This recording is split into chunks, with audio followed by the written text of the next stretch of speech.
جس کا قد و قامت انسانوں سے بڑا تھا، اس نے عرب کے انداز کا لباس پہنا ہوا تھا، اس کی کمر کے ساتھ ایک تلوار لٹک رہی تھی اور کندھے پر کمان رکھی ہوئی تھی، ایک ہاتھ میں تیر تھا جبکہ دوسرے ہاتھ میں تیر رکھنے والا ترکش جس میں بہت سارے تیر بھی تھے۔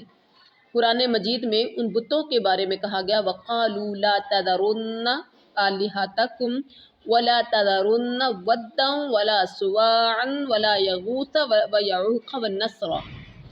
کنہوں نے بت پرستوں نے کہا ہے اپنے خداؤں کو نہ چھوڑو، اور خاص طور پر بد، سوا، یغوث، یعوق اور نصر کو تو بالکل بھی نہ چھوڑو، مطلب ان کی پوجا پاٹ کرتے رہو۔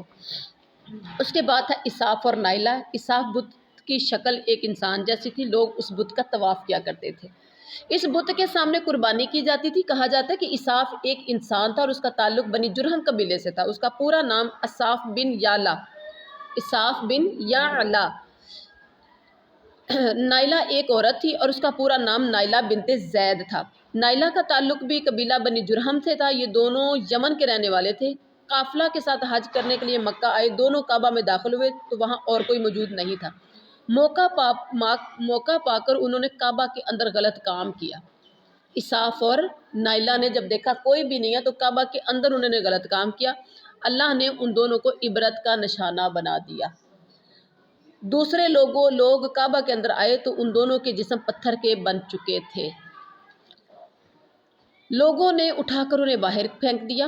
کچھ عرصہ بعد عمر بن لہی ان دونوں پتھر کے جسموں کو کعبہ میں لے آیا اور ان کی عبادت شروع ہو گئی۔ لوگوں نے ان کے بت صفا اور مروہ پہاڑوں پر رکھ دیے۔ عرب میں اس زمانے میں ان بتوں کے علاوہ سوا، یغوث، یعوق، نصر، فلس، سعد، ذوالخلصہ، ذوالبشرہ، ذوالکفلین، ذوالکفین، یعبوب اور بجر کے بتوں کی بھی عبادت کی جاتی تھی۔ یہ کافی زیادہ بت تھے، ہر گھر میں ہر وقت کوئی نہ کوئی بت تھا۔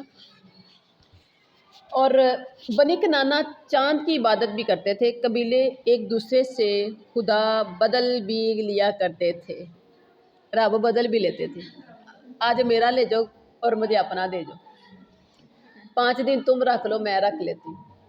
اگر کوئی بت ٹوٹ جاتا تو لوگ کہتے ہائے میرا خدا مر گیا، ہائے میرا خدا مر گیا، اب میں کیا کروں۔ اس زمانے میں صرف بت ہی مقدس نہیں تھے، جانور بھی اس مرتبہ پر فائز تھے۔ 10 بچے دینے والی اونٹنی بڑا مقام رکھتی تھی، جو مسلسل 10 بچے دیتی تھی، پھر وہ اونٹنی بڑا مقام رکھتی تھی، اس پر کوئی سواری نہیں کرتا تھا اور اس کا دودھ بتوں کے رکھوالے ہی استعمال کرتے تھے۔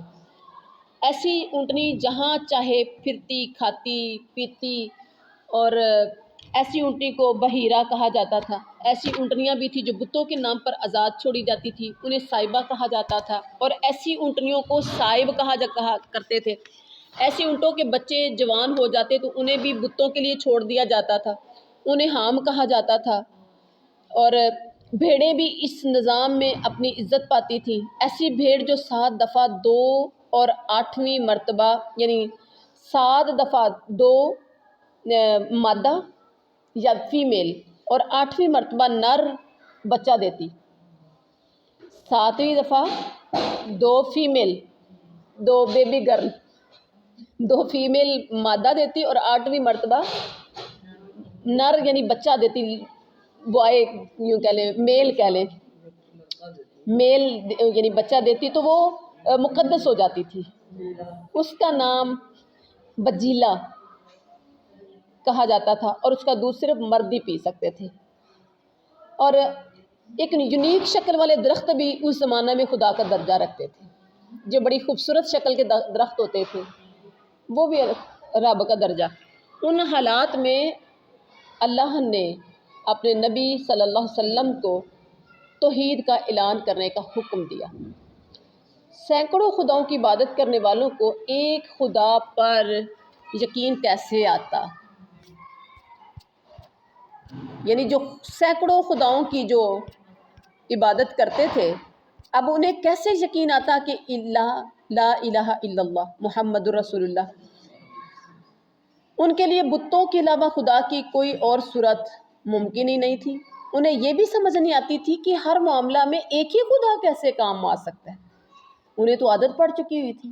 زندگی بھی اسی سے، موت بھی اسی سے، اولاد بھی اسی سے، رزق بھی اسی سے، شفا بھی اسی سے، صحت بھی اسی سے، بچے بھی اسی سے، بارش کے لیے بھی وہی، دشمن سے فتح کے لیے بھی وہی، ہر کام کے لیے وہی. یہ ممکن کیسے؟